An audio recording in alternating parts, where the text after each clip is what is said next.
In this video, I'm going to show you how to use the Gen3 SmartCuff system in order to prepare myself to do upper body exercise. So I'm going to use the smallest cuffs. I'm going to place the cuffs on my limbs.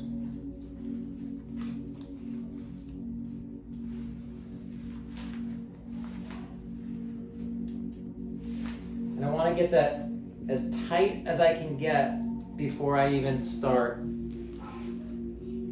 If you ever feel that the cuff is slipping, you can use those little ears that are on the cuffs. On this one I'll show, it'll be easier to see. But these little ears on here can go on the outside of the cuff that's on top. And what that'll do is it'll prevent slipping of the cuff. Typically, you don't need them on the upper extremity, but you will need them for the lower extremity, especially at higher pressures. Again, stem is facing forward, so I'm just going to slide this up as high as possible. It takes a little practice to get this on yourself. Okay, so now it's facing forward, it's facing forward. Now I'm ready to inflate. So what I'm going to do is I'm going to press my start. I'm going to go to start exercise. I'm going to go to arm. I'm going to hit low. And then I'm going to go to recalculated, because I'm going to pretend like I've never done this before on these. I'm going to go to recalculated. I've got to plug it in. And then now you're just going to kind of stay still, and it's going to take about a minute or so in order to calculate your arterial occlusion pressure. Then it will pull all the pressure out, and then it'll reinflate to the lowest pressure necessary to get an optimal result, but also be safe. So it's doing all of this behind the scenes. You don't have to set anything. You don't have to calculate limb occlusion pressure. All you need to do is just inflate the cuff either to medium, low, or high pressure.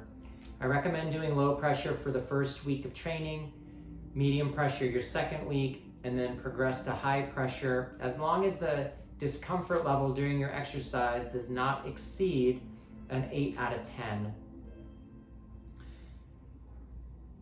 So it's going to find it, it's going to release all the pressure. Now it's going to increase back to that pressure in order to exercise.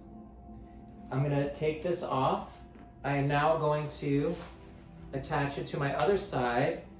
I'm going to repeat the pressure. And I can take it off. And now I can go exercise my limbs. Now let's say I did bicep curls. I do 30 repetitions, then I take a 30-second rest, then I'm going to do 15 repetitions, 13, 14, 15, take a 30-second rest, again 15, slow and controlled, 2 seconds up, 2 seconds down, 15, 30-second rest, last 15. After this set, a total of 75 repetitions, I'm going to want to deflate the cuffs. So what I'm going to do is either push on this little valve, and that will take all the pressure out, or I can reattach and I can start new session, and that will deflate the cuff as well.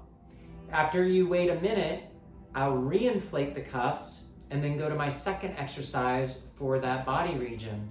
So I already have this connected. I can just, my next exercise, I can start exercise, go to arm, use low, go to previously stored. It's going to pump it up. I'm going to detach it. I'm going to repeat. And now I'm ready to exercise. So that's an example of inflating both cuffs, which I typically recommend for most circumstances.